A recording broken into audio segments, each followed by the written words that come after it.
give it just one more minute and then we're gonna get started here. We've noticed a pattern, having done quite a few of these webinars, that the on-demand viewing of the events tends to be quite a bit bigger than the live session. I personally like the live session because if you have specific questions and things, you can share those and get some answers from either the trainer that day or from other attendees. So I think it's pretty cool that you guys are here. But then we do make past webinars available on mobrium.com/webinars. So that's where you can view all the past ones.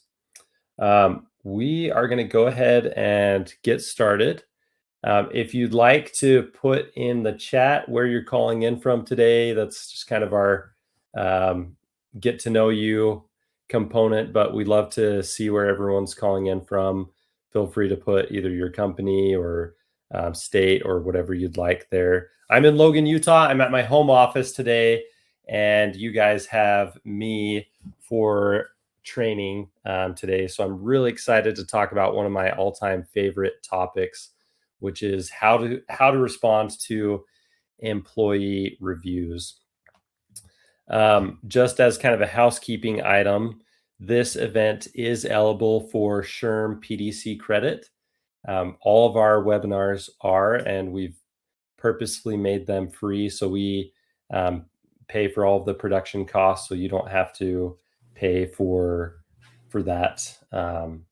So we make that available. And then, yeah, just looking to see the chat. So Jessica calling in from Arizona, sunny Phoenix. That's amazing. Aubrey calling in from Logan, Utah, across town from where I'm at, which is great. And Grace in Atlanta, Georgia. So that's awesome. Thank you so much, guys. Oh, and Lindsay in Bentonville, Arkansas. My mom and her family's from Arkansas. So definitely feel the connection there. Okay, so as just to kind of warm you guys up for this topic, I've trained on this one a lot at a lot of different events. It's probably one of the topics that I know the best, and I've done audience polls to get. Oh, I see Lindsay, Grace, you've got some great comments going on there in the chat. But I've asked a lot of questions here in the past about review replies. So I'll ask you guys, feel free to put in the chat, or if you want to just unmute and pipe in here. But the first question is, have you ever replied to an employee review on Glassdoor or another site? So go ahead, say yes, no, unmute, put it in the chat, whatever you prefer. Okay, Grace is saying she hasn't.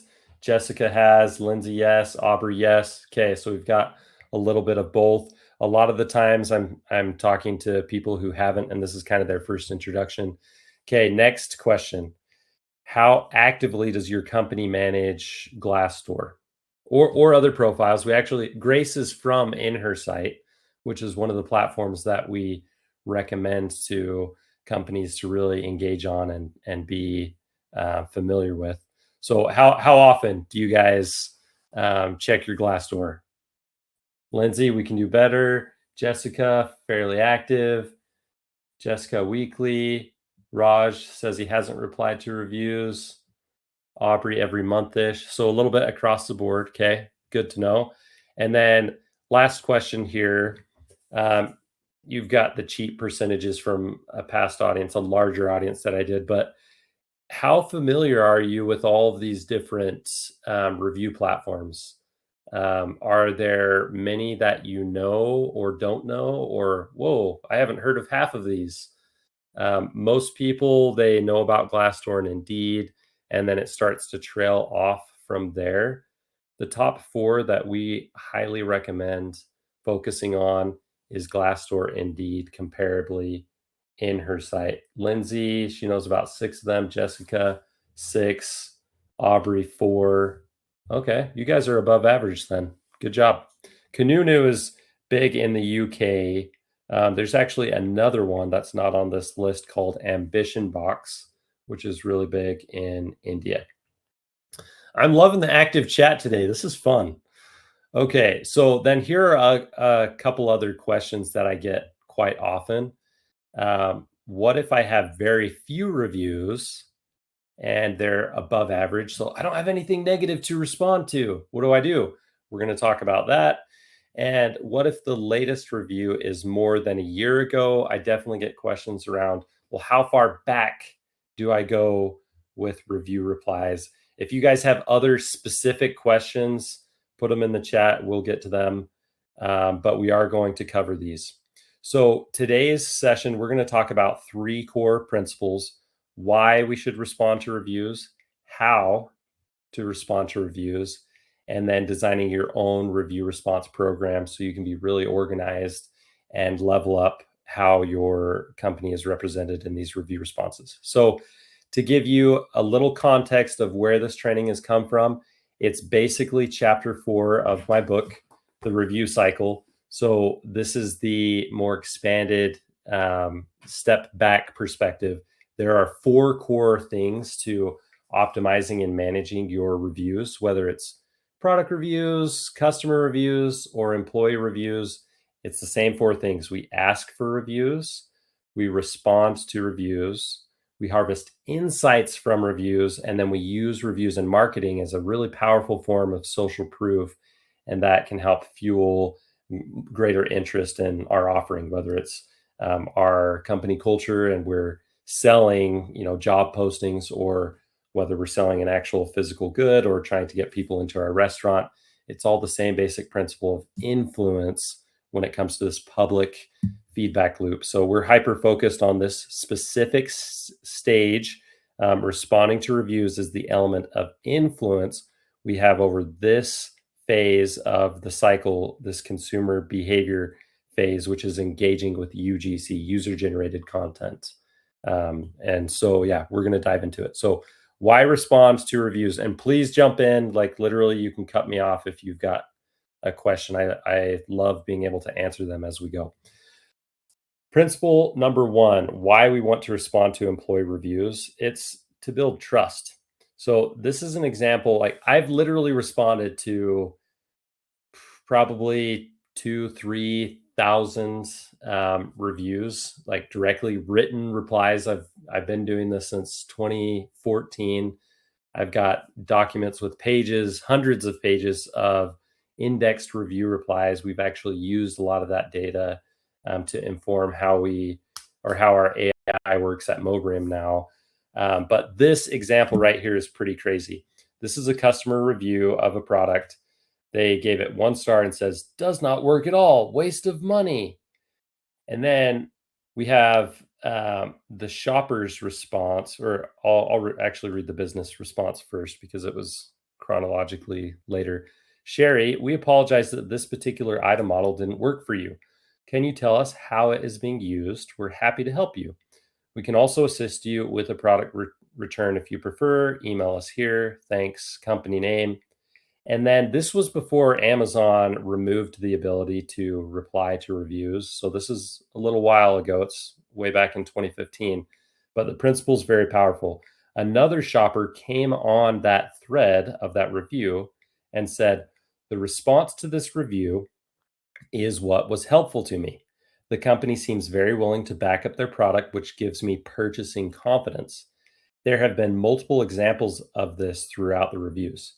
So having managed literally hundreds of product listings across dozens of e-commerce sites, managed reviews across brand profiles, employer profiles, I can tell you a reply like this almost never happens. I've only seen a handful of them ever.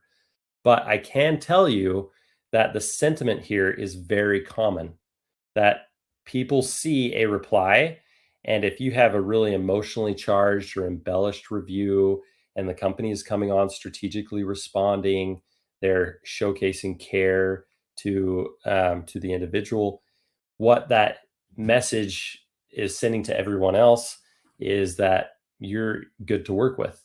And if something doesn't go right, they can see how you treated someone else, and then they feel good about proceeding forward. So building trust that increases purchase and application intent. The principle number 2 of why respond to reviews. A strategic reply can prompt a reviewer to update their rating and review where possible. This can directly increase star ratings. So there's a little bit of variance here. Like Glassdoor, the reviewer can update their review within 30 days. So if you're monitoring and responding pretty promptly and you're offering that individual, like, hey, let's have a confidential conversation and address whatever's going on, by the time you've finished that, customer service type form of support, you can ask for an updated review. And typically, the magic phrase that I like to use is, would you be willing to update your review as a full reflection of your experience? So we're not telling them, please update it positively. That could be a form of manipulation, but we're simply asking them to reflect the full experience that they've had, which now includes some support that you've offered. And that's more likely to reflect in a higher rating. Comparably, you can update a review at any time within 12 months, and it replaces the original review. If someone leaves a review after 12 months, it is added to the company profile as a new review. The same is true on Glassdoor. You can leave a review once per year after that 12 months has lapsed. Indeed has the same time frame. In her sites, and Grace, correct me if this is wrong, but Ursula previously told me it's once every 3 months on the ability to leave a new review, but reviews cannot be updated at all on these two platforms. Principle number 3 of why we want to respond is it helps control the narrative.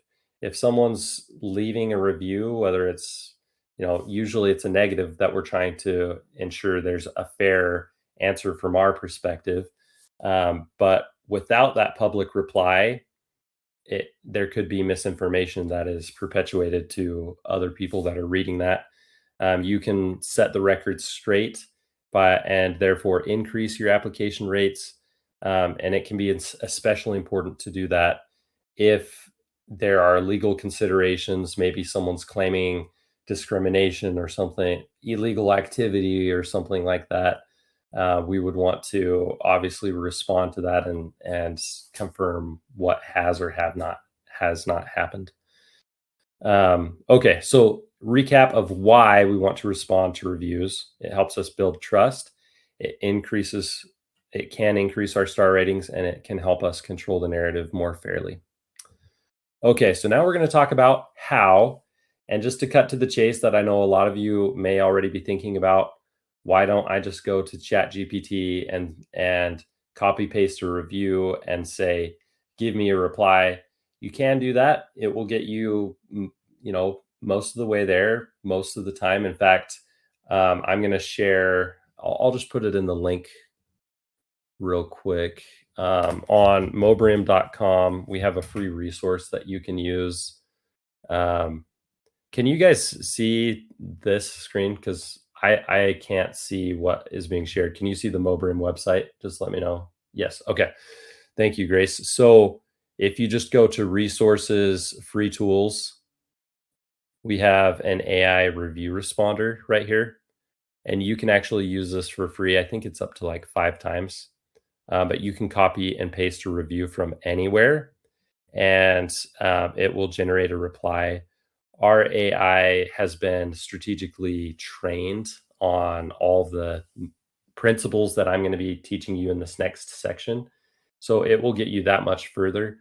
We never advocate for just blindly using AI for replies. Like, if you're going to use it, this is the best one because it's specifically trained for this use case. But you always want to review it and make sure there's not anything that should be adjusted before you post. Because when you do post, you're posting in behalf of your employer, and it's permanent, it's public, it has a high degree of influence. So you want to take it serious. So let's go through the general mechanics here. Another thing that I would just call out, this is just a slight tangent, but I do get asked a lot about, can you delete negative reviews?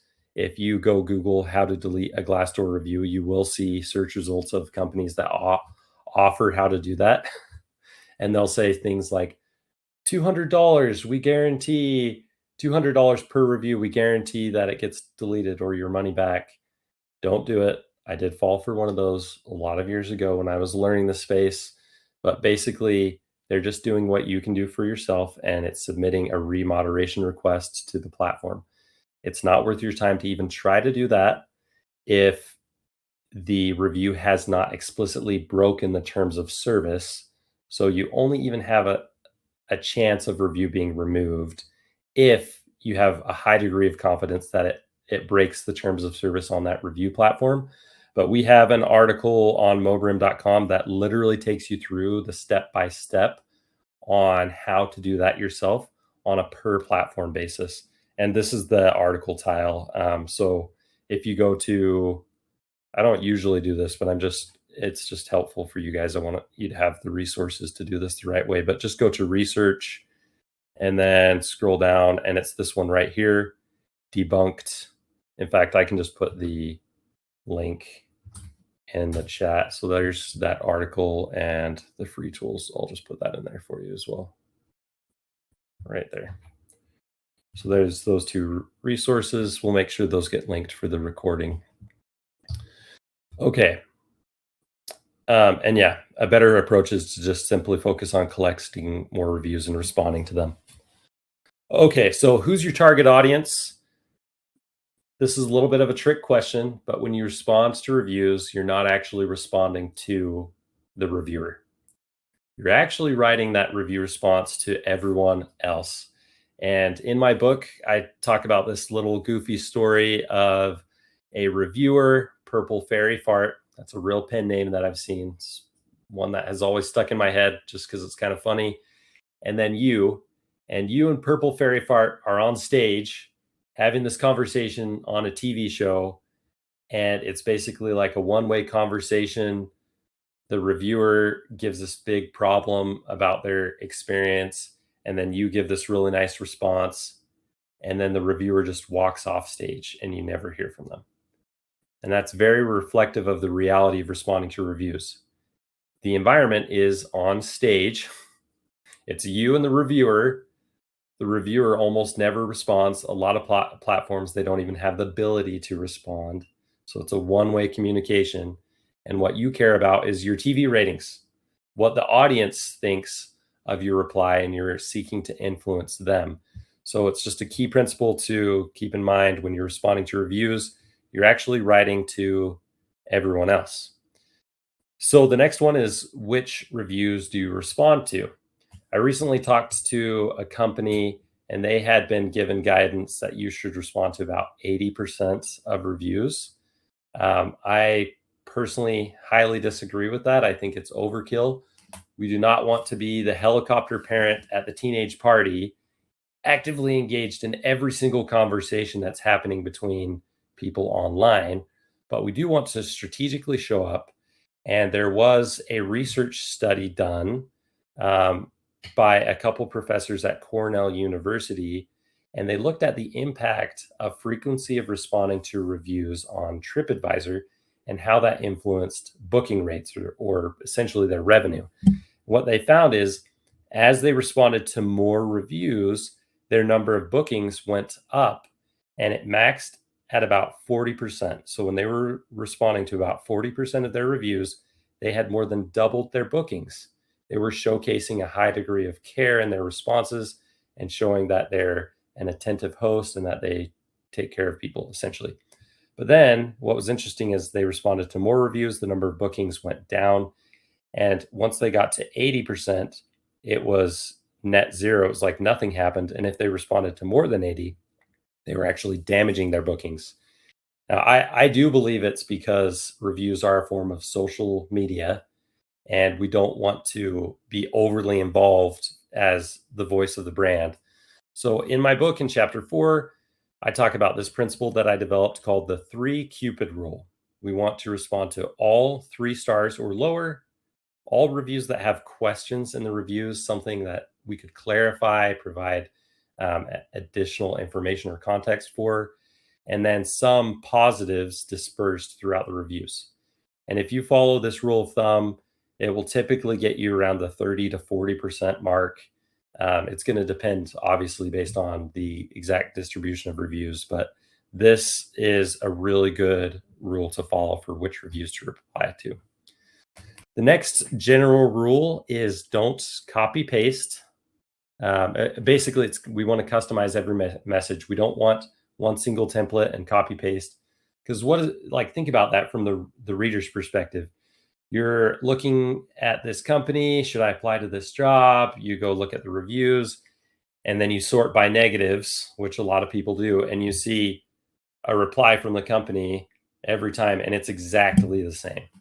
It doesn't necessarily come across as caring or very involved, engaged.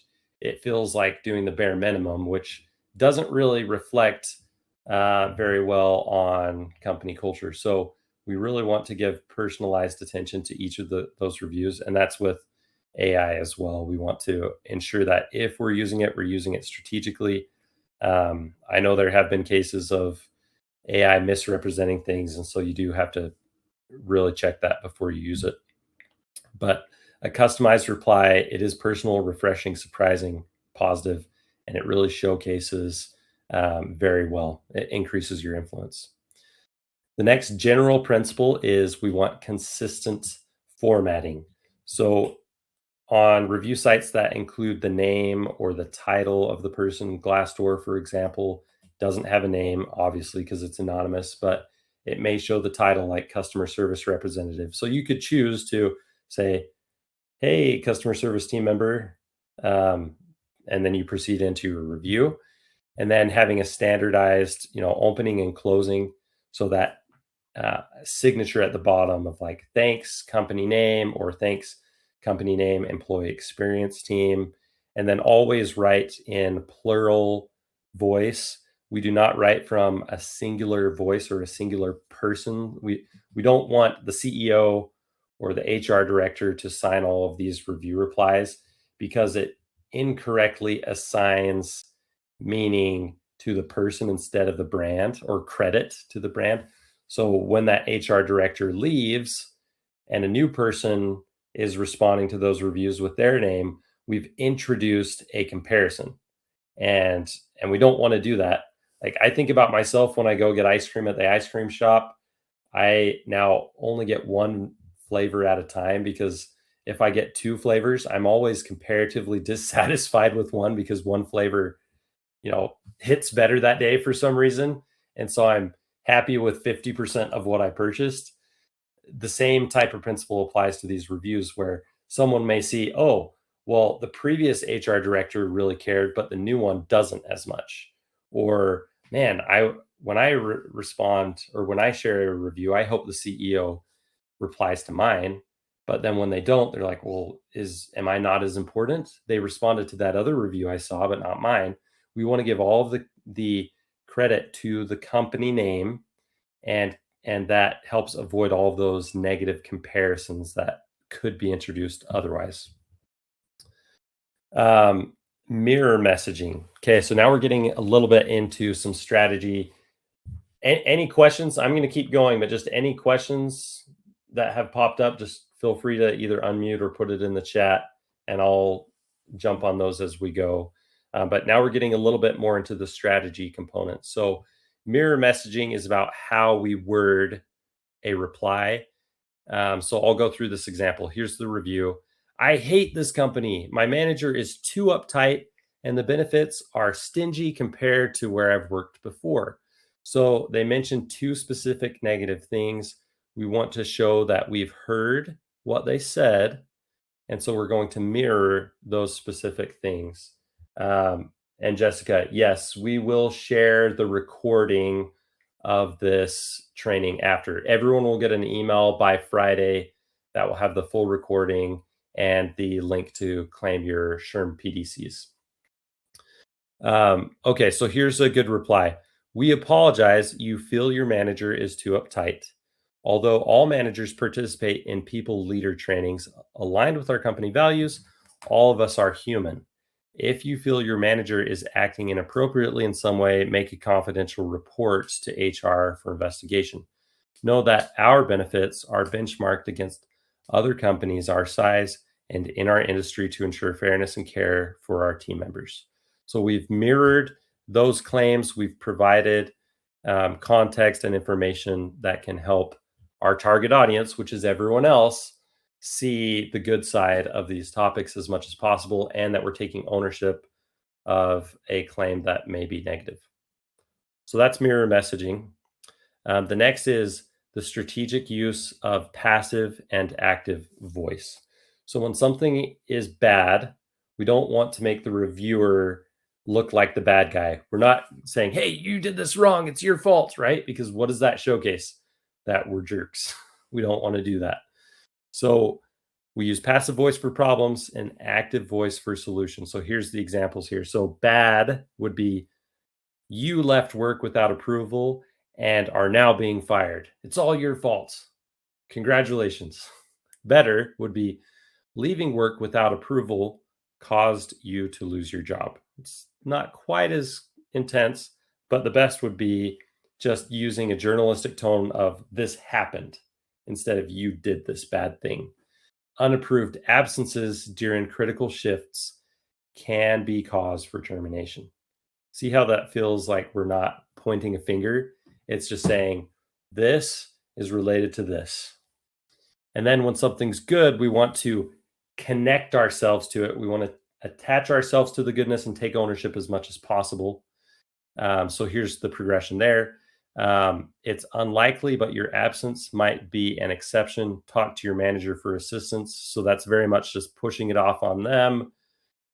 Better, your absence may be approved as an exception. Submit an HR request. A little nicer, but still focusing on what they have to do. The best would be, we will submit an exception report to HR in your behalf. Can you tell me why you left? So that's still asking for more context. Now remember, this is still in a public review. On Glassdoor, we know they can't reply, so it may feel a little disingenuous asking a question like that, but this is a snippet. We would obviously follow that up with, please contact us directly here with a phone number or an email, and we're inviting that conversation to go offline. But asking the question, what does that do for our target audience? It shows that we're trying to get the detail needed to work towards a resolution. And it also discredits what they've claimed, because the review may have not said why they left. And then it's putting that thought in the reader's mind of, oh yeah, they didn't say that. Maybe it was their fault and not the company's fault. So that's a strategy point. So those are all the general mechanics. Now we're going to dive a little deeper to the negative reviews specifically. So this is taking the mirror messaging a level deeper, and we're selectively mirroring in certain ways. So I'll just go through this example. I had the most terrible experience with company name. I waited for my first raise for an absurd amount. It had to have been delayed like 5 times. Sure, my boss is really nice and supportive, and the company gives back to the community, but no one should have to be told they're getting a raise, then have it delayed over and over. And then the reply, we're sorry the experience you had with the timing of your raise didn't meet your expectations. We're glad to hear you like company names, charity efforts to, and then describe the charity. It is also good to know your manager has been supportive and nice. One of our company values is blank, and we strive to be caring in all ways. Your feedback about raise schedules has been noted and is appreciated. Such delays are not typical and certainly not what we aspire to. Do you have remaining questions about your compensation? We care about your experience and are happy to address any additional questions you may have. Email us at employee.experience@companyname.com. Thanks, company name, employee experience team. So the main point here is, when something is negative, we don't need to unnecessarily mirror the intensity of the negativity. We don't need to say, we're sorry you had the most terrible experience. We minimize that negative thing and we say, the experience. Then when something is positive, we can expand upon that in a truthful way, by giving a little bit more information about the charity and the company value. And then all of this detail about the delays for raises, we summarize that to feedback about raise schedules and the word delays. So we don't want to unnecessarily damage ourselves in that reply, if that makes sense. This one, I'm not going to read this one because for sake of time, but the main thing here with mirror messaging is we want to mirror feelings, not supposed facts, because a lot of the times they're not. When a reviewer says something, like they're unprofessional treatment from management, you know, that may be a true perception of that individual, but it's not necessarily an objective truth or fact, especially if you were to investigate how they actually treat people, right? So we can mirror that sentiment with this phrase right here: we're sorry you feel there is no care for employees. And then you follow that up by giving context of what you do to show care in a fair and honest answer. So that's how you get around that. We don't want to inadvertently agree with something that's not actually true. Okay, so mirroring a bulleted list of grievances. So employee reviews, I can tell you guys this from experience. Employee reviews can tend to be longer, more emotionally charged, sometimes more embellished than a product review or a company review, simply because we as employees have a lot of contact points with our employer and in the employee experience. We're working 40 hours a week versus 1 hour experience at a restaurant, or a can opener I bought on Amazon. The touch points on those are way less, and it's way less of an impact on our lives. So because that's the case, we should expect that when we get a negative review, it may be more intense, and that's okay, but there's reason for it, and we want to acknowledge that and have actual empathy.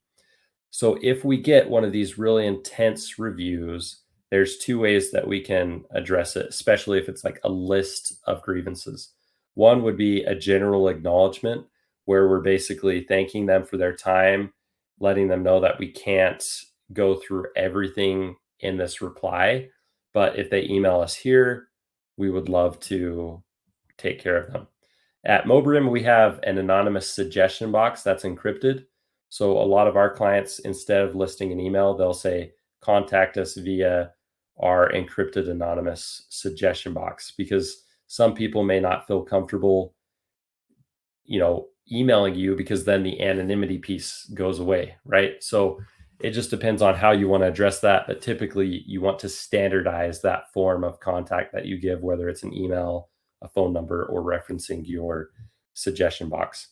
The second approach to mirroring a list of multiple grievances would be to directly respond to two of them, one or two of, like, if they have five and two of them are like really bad, like they're claiming discrimination and abuse or something like that, let's respond to the two most intense ones directly and basically say, although we can't sufficiently address all the points made here, we'd like to address the following, and then just label it like complaint number one,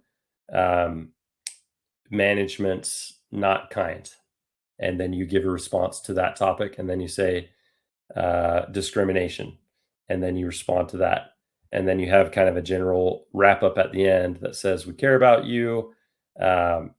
Here's our email to continue the conversation for your other points. So those are the two main ways. And then this one is probably the most important when it comes to negative reviews. How do we discredit a negative review, especially if it has something that's objectively false and incorrect? So this is a real example that I've come across at a previous company. So the review says, the dentist was so mad that he threw something across the room. So this is a Google review. If we responded to that by saying, hey, sorry, we're so sorry that you had a bad experience. Like, we're going to make this right. We're going to make sure you're happy next time. I mean, what would you think if you were reading that? Would you think that someone threw something across the room? You probably would, because it feels like the company responding is trying to just cover it up at all costs, right? But we have no obligation to agree with things that are false or wrong. In fact, in my opinion, there's an ethical obligation to set the record straight and provide clarity and truth in our response. And so when you feel that heated moment of that negative review come in and you're like, why are they saying this? This is ridiculous. Go have that conversation with your coworker, let off some steam, and then come back, put your strategy hat on. And then that response is to help us showcase what we need to showcase to the world regarding that situation. So in this example, pen name, we're sorry the experience you had didn't live up to your expectations. After receiving this review, an investigation was made regarding the claim of something being thrown by Dr. Toothbirch. That would be an awesome dentist name if that was real. Security footage has been reviewed and all staff have been interviewed, and we can now confirm that nothing was thrown across the room. So that's like a very kind, passive voice, journalistic tone saying, it didn't happen. It didn't happen. With that said, we want to fully address any remaining concerns or questions you have. Please email us here and we'd be happy to find a resolution for you. So that's an example of how you discredit negative claims. Okay, I'm going to look at this comment here. Lindsay, I honestly appreciate the real reviews because it is like a look behind the door we may be blind to. They hurt, they add extra work, but it allows us to get better. That's a really good point. And if you're trying to instigate legitimate change within an organization, sometimes that negative review highlighted to leadership as an example can capture the attention of leadership to make change, to say like, hey, we've heard sentiment around this with internal feedback and now it's spilled over to external because we haven't really done something, or maybe it's new news, but it can be an expediter for positive change. So that's a super good highlight. I know we have 6 minutes here left, so I'm going to quickly go through these last few slides and then open it up for questions. We want to take it off stage, so have that standardized call to attention, like email us, phone, call us by phone, so that you can showcase that you're willing to work towards a resolution on anything. Okay, this one will be really fast. So responding to a review that has some type of a question in it, basically we want to directly answer that question. If there's something that could be clarified, we're acting as a moderator. We want to provide clarity in that response. And then we want to, even if it's a hard question, we want to answer that. And you can add, like, have a playbook of questions for yourself of like, oh, hey, we've gotten reviews that mention PTO in this use case. Just keep a record of your review replies, and that can help inform future ones. Don't copy paste, but it can help you answer those. And then we want to answer the unasked question by going a little bit deeper. So like in this example, someone was talking about the charity time off program, and they weren't sure, they're unsure of other activities that qualify. So we're going to thank them. And then by way of information, we have a list of 17 approved charities where team members can volunteer. The CTO program allows for up to 4 paid volunteer hours per month. If you have additional charities, submit them to HR. So right here, all of this, they didn't ask for all of that, but it's very related. And remember, our target audience is everyone else. And now our reply is acting like a little billboard, giving information about our incredible CTO program to other job seekers. And that might be just enough to get them excited and passionate enough to submit an application. So we want to go ahead and add that information, that context that helps answer the unasked questions. Responding to positive reviews is very simple. We don't need to overthink it. We want to respond to some of them. We want to use the same mechanics of using mirror messaging, but we also don't want to respond to what I would consider like an all-star review, one that's really detailed. Just let it be, let it influence the online community. The best ones, the best positive reviews to respond to are short, but still have something specific you can mirror, and they're more recent. Most people only look at up to six most visible reviews, whether that's by recency or by most helpful, like that filter. So yeah, you want to be responding to those positives. So recap, how to respond to employee reviews. Other readers are our target audience. We want to always personalize our replies, follow the 3 Cupid rule, use mirror messaging, discredit negative claims using passive voice, answer the unasked question. And we don't want to just say thank you. We want to actually mirror those positives as well. I'm just going to skip to the last page because it's got all of the items right here. So to get started, we highly recommend starting with a reputation audit. If you're brand new to this, like go see where your company has profiles, and we can actually do this for you for free. So if you want us to do that, you can reach out. I'll just include my link in the chat real quick. And then the other parts, we want to assign ownership, who's doing those responses. We want to get trained on this strategy, like this training right now. We also have a more in-depth training on Mobrium.com with Mobrium Academy. Make your review response doc. Just keep track of your replies so you can reference them for the future. You can create a response tracking sheet. I'll just quickly go back to that page, but it's just something like this where you show the date and that you checked the reviews on each platform and how many you replied to. That's just a really simplistic way to do it. We have that built into our Mobrium platform for our users. And then add helpful resources to your file of where you're doing this, whether it's handbook or other things. And then public responses, we want to customize those as much as needed. So that's everything for today. I know that was a lot. We've got 1 more minute. So any questions before we wrap it up?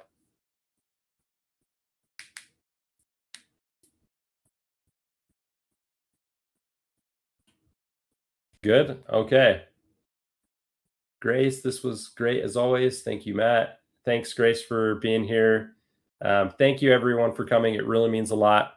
Look forward to our next events. They happen every single Wednesday, or excuse me, every single second Wednesday of the month at 11 a.m. Mountain Standard Time. So we do our webinars once a month. We've got some great guest trainers lined up for the next couple. So follow on mobrium.com/webinars to see future events and register. And please tell your friends. We'd love to help more HR leaders with these free SHRM PDC trainings. So thanks, everyone. And until next time, we'll see you then.